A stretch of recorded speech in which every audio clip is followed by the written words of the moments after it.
I've known about CASE ever since I was a little kid. A lot of my family has gone to CASE. I wanted to be home. I love the city of Cleveland and I love the university.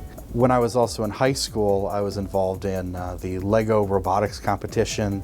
Being around those activities at the university, getting used to the area, meeting the faculty really made me feel as though this was a place that was going to support me in my career. Most of my background, as you said, was in software development and engineering. So I worked at Microsoft for a bit. I did a startup down in Washington, D.C.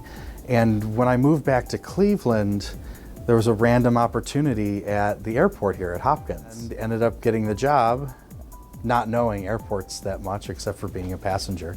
I had to learn two things. One was, how do you run an airport that supports 10 million people flowing through it a year? And how do you run IT systems at an infrastructure that runs 24/7? So as the Chief Information Officer for Cleveland Hopkins International Airport, anything with a computer at the airport was under our department. We developed our own software that was used for airport operations. That was very new for airports in the United States. It helped with cost savings, it helped with customizability for the applications, and it was a very different experience in a government setting. So I started a new company this year called Cypress Lake with actually another former CASE graduate from Weatherhead. The airport industry has a huge problem right now. Airports are the only piece of critical infrastructure in the United States that's not regulated in terms of cybersecurity.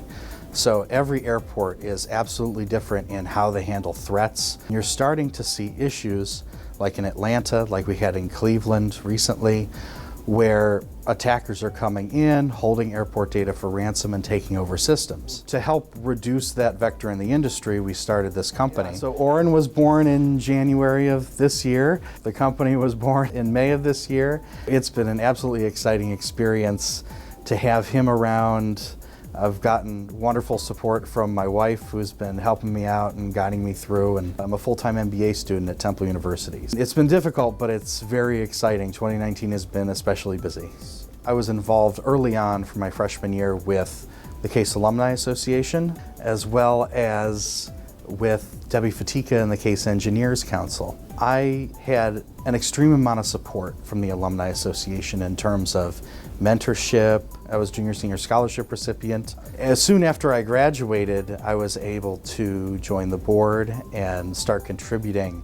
It's just another way that the Alumni Association shows how much it cares for not only its students, but graduates of the university, and how much the organization is there to give back